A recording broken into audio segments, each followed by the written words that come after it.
countdown for blast off.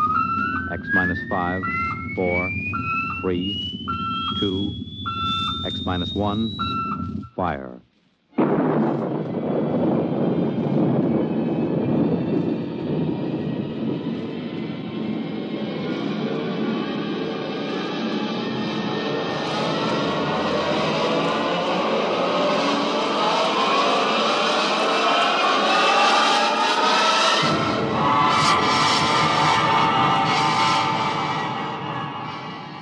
From the far horizons of the unknown come tales of new dimensions in time and space. These are stories of the future, adventures in which you'll live in a million, could be years, on 1,000 maybe worlds. The National Broadcasting Company, in cooperation with Galaxy Science Fiction Magazine, presents X minus 1.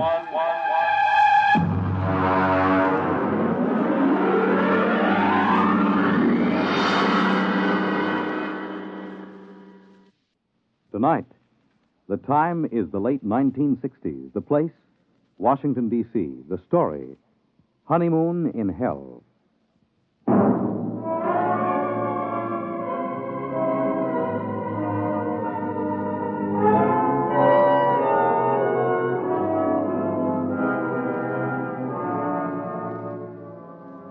My name is Carmody. I'm a Grade 1 cybernetics man at Western Alliance headquarters in the Pentagon. Used to be a rocket pilot, but they retired me at 27 after I made the third successful flight to the moon. As a Grade 1 cybernetics operator, I get to work with Junior. Let me tell you about Junior. He was built in 1962, and he's the world's finest electronic brain, with the possible exception of Ivan, the Eastern Alliance brain, which was built on stolen plans and modeled after Junior. There are only 4 men in the country permitted in the same room with Junior because the data we feed him is so secret. One of those 4 is the president of the Western Alliance. The other 3 are myself, Charlie Mazer, and the chief. Ray? Oh, yes, Chief. Have you got Junior running a problem? Well, I just fed him the hourly data for probability of H-bomb war with the Eastern Alliance. He's ready. Hold it. According to the data just received, the probability of a hot war between the Western and the Eastern Alliance is 99.930 in favor of such a war breaking out within the next month. Oh, it doesn't sound good, Chief. Yeah. Well, I'll scramble the data, send it to the Joint Chiefs of Staff. Meanwhile, here's a Priority C civilian problem to run off. Oh, what's this stuff? Well, it seems on September 17th, a statistician in the Birth Record Department of New York City noticed that out of 813 births reported that day, 657 had been girls, and only 156 had been boys. Well, that sounds impossible. Well, that's what this statistician thought. So they phoned some other cities, and the same trend is being shown, not only in other American cities, but in Western Europe. Sunspots, maybe? That's for Junior to figure out. He's the brain here. Okay, I'll feed him. Give me the results on the intercom. I'll be in my office. Right.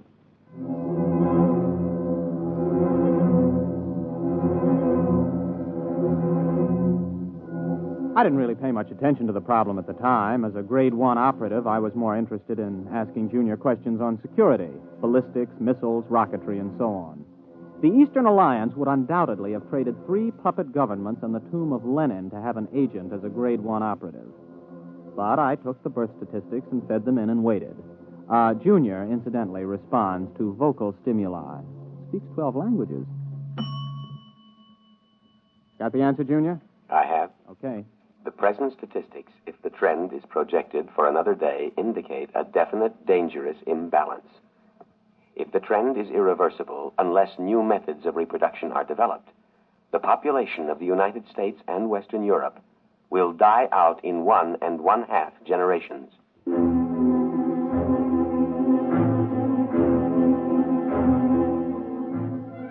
Well, it wasn't long before the newspapers got the story and kicked it around. People in governments really started to worry now. Biologists and laboratories made it their number 1 project. On September 29th, only 41 boys were born in the entire United States. During the month of October, in spite of all the work going on, not a single male child was born anywhere in the world, with the exception of 1 in outer Mongolia and 1 in Alaska. November drew another blank. I was working 18 hours a day, feeding every available scrap of data to Junior. Data insufficient for answer to your question. Well, here's the latest. A new analysis of chromosome structure indicates the presence of an additional electron in the orbit of the Y atoms for carbon chain X. Now try again. The question is, what is causing the lack of male birth? Anything new, Ray? No, not yet. Hold it. Data insufficient. Well, that's it. We've fed Junior every scrap of information that every physicist, geneticist, chemist, and biologist in this half of the world knows, and all he does is say data insufficient. Yeah, well, the operator who had him last night didn't do any better. Any more information on the Eastern Alliance? Have they made any progress? No, but at least the talk of a hot war is dying down. Well, they're still working on a space station, aren't they? Oh, yes, we're both going ahead with that. But, well, this seems to be a common problem now. You know, in spite of hydrogen bombs and ICBMs, people don't really expect the whole race to die out from a war. But the complete lack of male children, now that's something that every family can understand. Has anybody thought of the possibility of some kind of radiation from outer space that's damaging the chromosomes, something our instruments can't detect? Everybody's thought of it. Nobody's proved anything. Well, keep trying, Junior. Maybe he'll come up with something. Okay. Junior, I'm ashamed of you. Answer me. Information recorded. Look, you're a whiz on rocket fuels and space orbits, but when it comes to women, you're a total bust, just like me. I don't understand them and never will. Information recorded. Now, you've convinced us that if we use the H-bombs in total war, both sides will lose, and we know that your counterpart at Moscow University has given the same information to the Eastern Alliance. That you can figure out. But women, you can't have genetics without women, right? No. Well, you know that much. What about that blonde at the party last night, huh? What about her? The question is inadequately worded. Please clarify. Should I see her again? No. What? You haven't even got any data on her. Why shouldn't I see her again? Answer, please. Because tomorrow you are going to be married.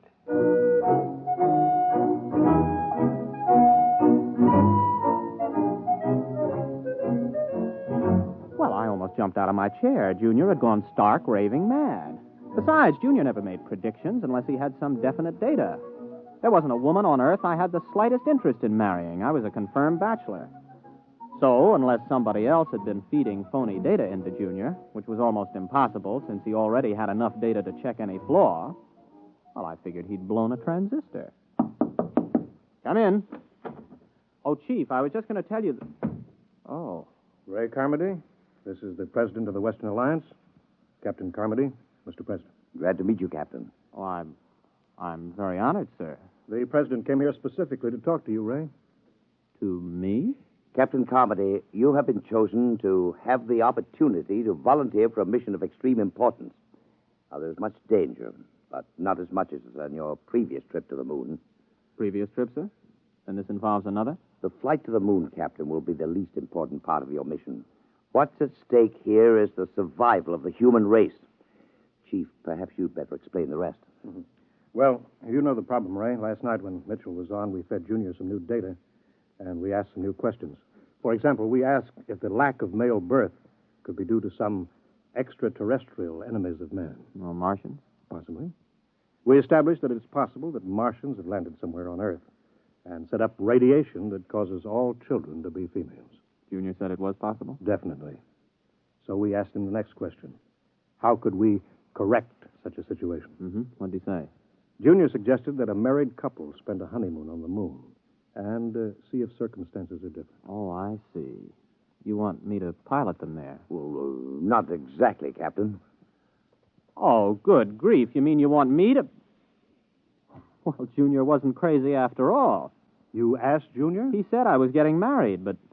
Well, how do you know it was me they'd pick? He was asked the qualifications for the bridegroom. He recommended a rocket pilot who had already made the trip successfully. Well, there are 4 other pilots who've made that trip. You're the only single one. And since the woman must be a qualified pilot also, and none of the wives are pilots, well... I assume I'm going to be married before we leave. Well, naturally. Oh. And, just how long do we stay on the moon? Until a child is conceived. Brother. Well, Captain, do you volunteer? I suppose so. Well, wait a minute. Who's the other pilot? I mean, the girl. She was flown in by fast rocket an hour ago and is waiting in Chief Reba's office. Shall we go?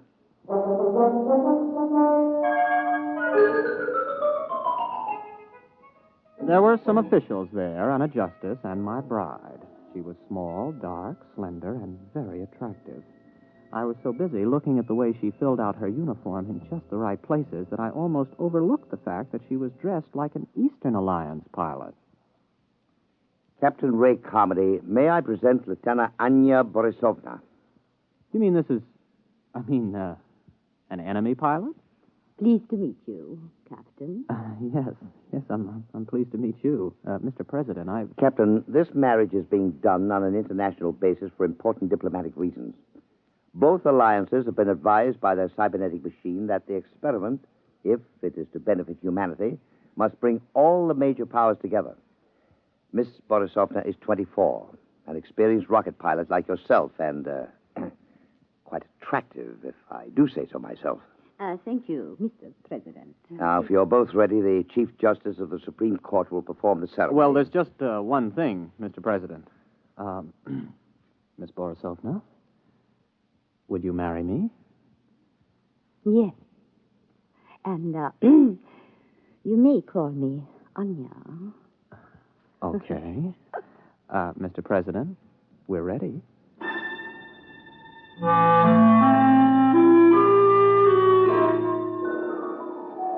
I didn't even get a chance to kiss the bride. We were rushed over to the labs for a pre-flight physical. Then the chief took me aside for a private pre-flight briefing. Congratulations, Ray. Sit down. Thank you. Now, 0 hours at 10 o'clock. Only half an hour? We've known about this for several weeks now, Ray. Ship is ready. We've already fired 11 supply rockets and observed that they landed on the moon near where you're supposed to put down. One of them contains a heat-proof, airtight, collapsible shelter where you'll live. Uh-huh. Oh, what's the ship like? R-26, much better than the R-24 that you flew there. Last time, Ray, you took 4.5 Gs for 7 minutes. This time you'll get by with 3 Gs and have 12 minutes to accelerate to Brenchless. Now, you'll have enough fuel for the trip there. One of the supply rockets has your return fuel. Oh, yes. We put in a case of scotch and a case of vodka, just as an icebreaker. Before we go, Chief, what would you have done if I'd turned this job down? The cybernetics machine predicted that you wouldn't. Besides, we could have had 100 volunteers an hour after seeing Anya Borisovna. That gal is moonbait. Careful. You're speaking of my wife.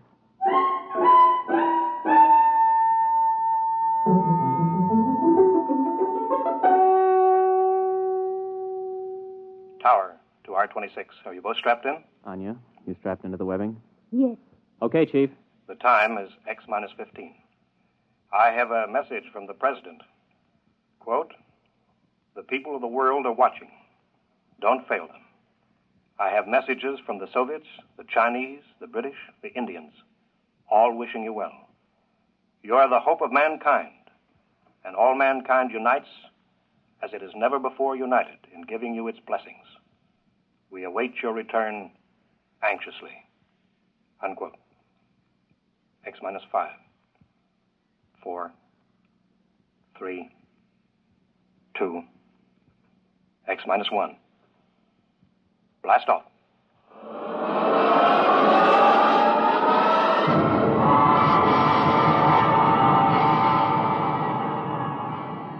The sound that was beyond all sound struck us like a giant muffled hammer.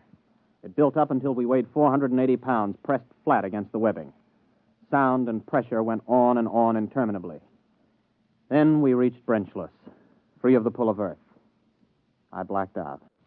When I came to, a lovely face was bent over mine, 2 dark eyes smiling at me. Are you all right, Ray? Oh, yeah.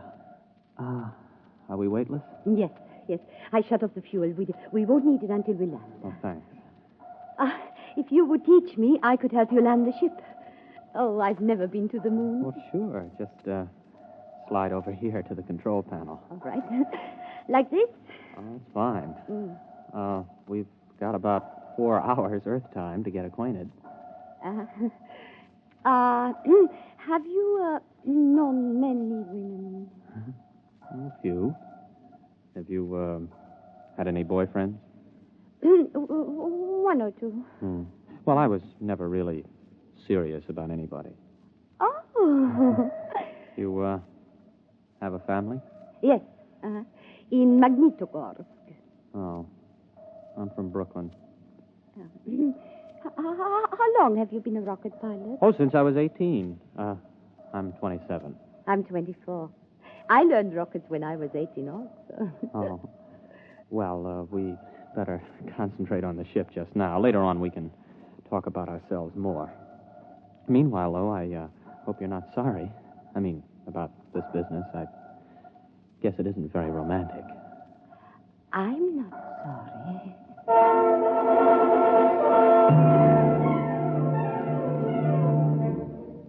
We made a good landing. It didn't knock either of us unconscious. Then we got into our spacesuits and got out of the rocket. Some of the supply rockets were lying within a quarter mile. There were 6 eastern rockets and 3 westerns. About 800 yards away, though, there was a big supply rocket we couldn't identify. It looked different from the others, and neither of us could identify it as an eastern or western design we were familiar with. I pointed to it, and we headed there. You recognize that supply rocket? No, I was not briefed on anybody's standard still in the shade. Well, it must be something the chiefs of staff sent up as a surprise for us. I figured about 50 feet long, but you can't see the rocket tubes. It might be a payload from a stepped rocket assembly. Uh-huh. Well, there's a door on the side, anyway, you see? The top of that ramp. Oh, yes. Maybe we ought to observe it a while before we go in. Oh, nonsense. Come on. Ray. Yes? Ray, I'm frightened. There's something wrong with this. Only one way to find out, Anya. Let's go. Well, there's some kind of lock on this door. Let's see if it opens.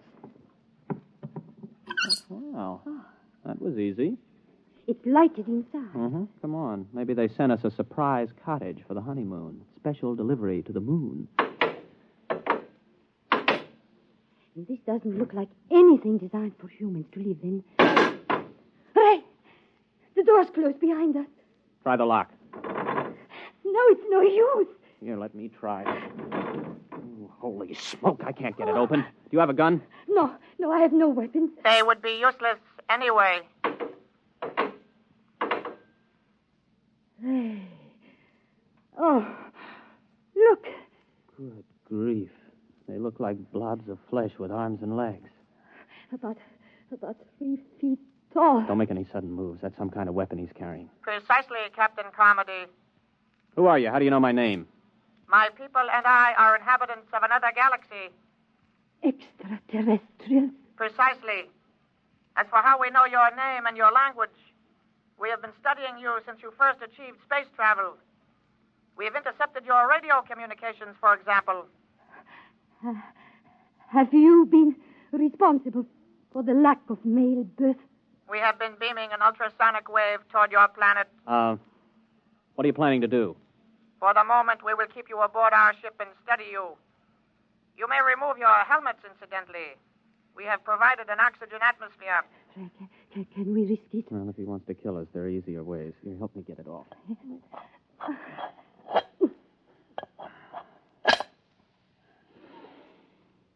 Well, it breathes pretty good. Keep your helmet with you. You may make yourselves comfortable. We will bring you food and liquid from your supply rockets. Do not attempt to escape, please. It could be most unpleasant.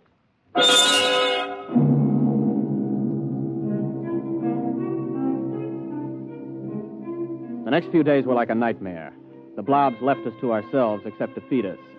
Of course, it had its funny side, too. The creatures knew we needed liquid, but they couldn't distinguish between water and whiskey. For the first 2 days, we had nothing but whiskey to drink. For obvious reasons, I don't remember much about it, but we did begin to sing to each other. We also got to know and like each other. I got to learn some Eastern songs. On the 3rd day, the jugs were water jugs, and we sobered up. Oh, what a hangover. You were singing magnificently. Oh, well, you weren't so bad yourself. How long was I asleep? About 8 hours. Ray, while you were passed out, I discovered how we can escape. What? I've been studying the blobs. They seem to have a 5-hour sleep period when there is no sound in a ship. I've tried banging on the wall with my helmet during that period, but apparently they're almost completely unconscious during others. Mm-hmm. 5 hours sleep. That means a planet with approximately a 20-hour rotation. The Joint Chiefs will want to know that if we get back. And more important, we're much stronger physically than they are. I can actually bend the metal of the door lock. Well, now, what are we waiting for? Let's put on our helmets and get out of here. Are they in the sleep period? Yes, for about 3 hours. Ray, do you think we can risk it? We don't have much choice. I'll go ahead. If we get out of this ship, you run for our rocket and start to refuel. I'll keep an eye on the blobs. All right, but Ray, please be careful. Don't worry. Before you put on your space helmet... Yes? You realize I've never even kissed the bride? Yes. Oh, Ray. Good luck, Mrs. Carmody.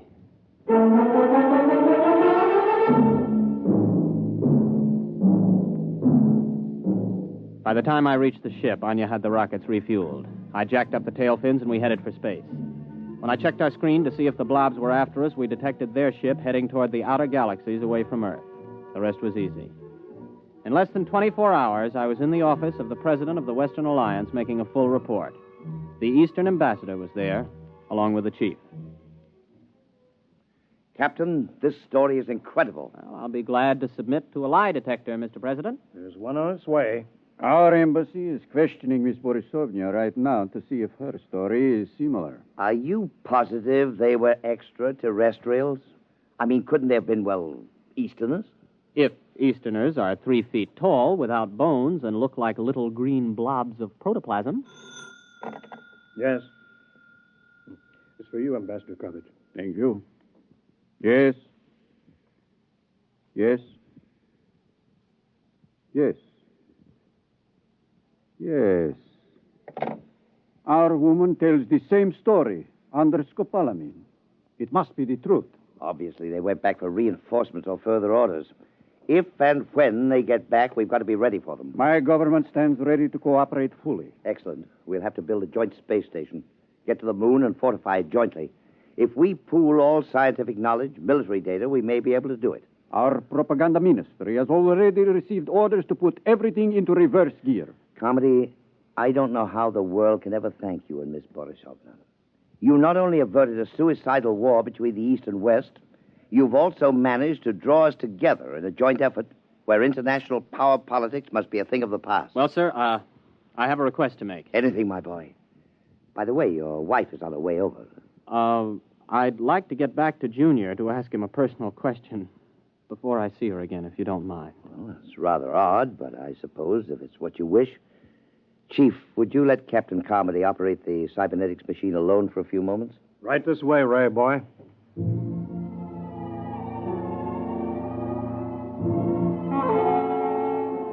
I waited until I was alone with the big cybernetics machine. One green dial glowed malevolently as if the instrument was aware of my presence. I opened the input channel and spoke. Hello, Junior. This is your old friend Ray. Give an appropriate answer. Hello, Ray. Now then, you remember Miss Borisovna, the girl who was selected for me to marry. Item 1, she's going to rejoin me in a short while. Item 2, I've fallen in love with her. Item 3, before we actually live together as man and wife, I want to know something. Question. Does she love me? Yes. Oh, that's my boy. Now then, just one more item before I say so long and take a honeymoon. Tell me, Junior, why do I have a hunch that those blobs from outer space will never be back? Answer, please.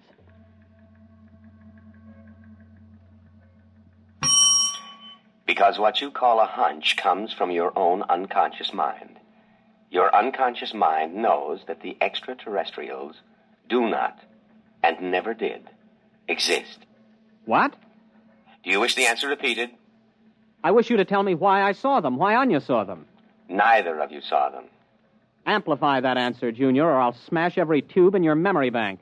Since I am an AC-7 cybernetics machine, I have no circuit reactor for threats of destruction of my tubes. The answer to your question is as follows. The memory of extraterrestrials is due to post-hypnotic suggestion.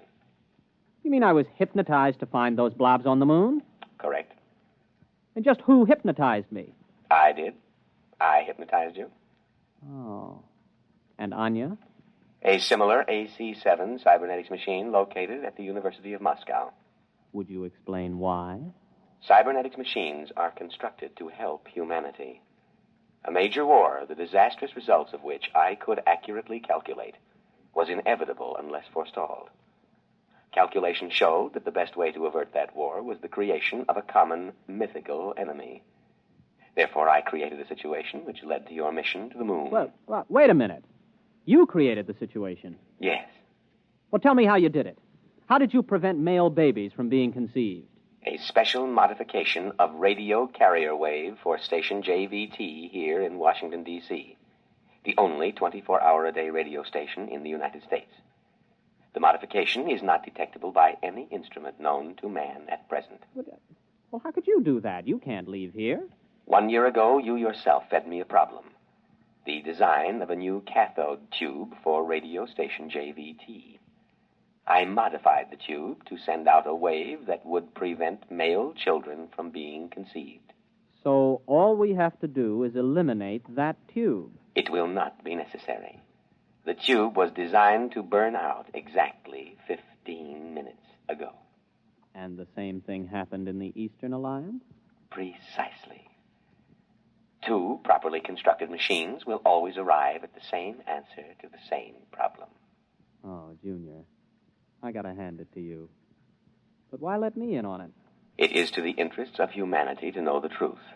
It is to your own interests. And you will tell no one because of the type of individual you are. Mankind will work together now to reach the stars. One last question, Junior. If Anya and I were just hypnotized to think all of that was happening up on the moon, what really did happen up there? I waited a while, but Junior was silent. It's the first time he ever pulled anything like that. However, I'll swear that I saw that green eye of his wink at me.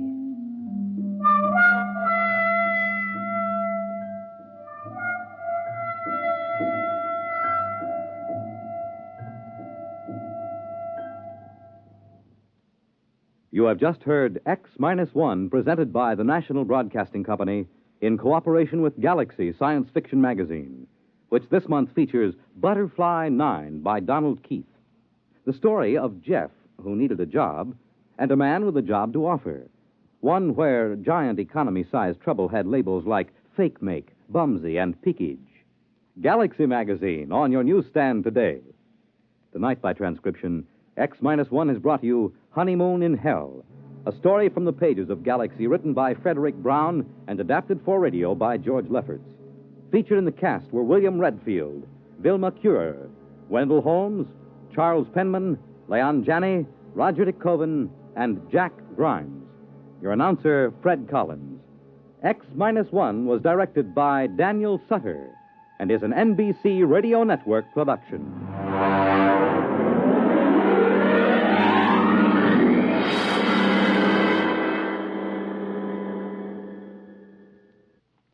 To keep the fight against heart disease moving steadily forward, you're urged to support your Heart Fund. Send a generous contribution to your local Heart Association or to Heart, care of your local post office. When you help your Heart Fund, you help your heart.